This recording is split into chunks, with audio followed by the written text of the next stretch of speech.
Hi friends, welcome to 5 Minutes Tech YouTube channel. Here is Oppo A78 5G smartphone.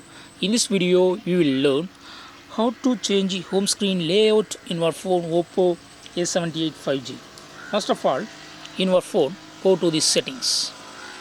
Then go to home screen and lock screen. Home screen and lock screen. And click on home screen layout. As of now, home screen layout is in 4x6. If you would like to use 4x5, you got to choose this second one. Okay, now 4 column and 5 rows can be used. Okay, and if you choose the first one, that will be 3x6. Okay, only 3 columns will be available and 6 rows will be available. Okay, if you would like to use other option, there is also 5x5 and then finally 5x6. So after selecting the layout, click on apply and it will be applied to your phone. See the changes.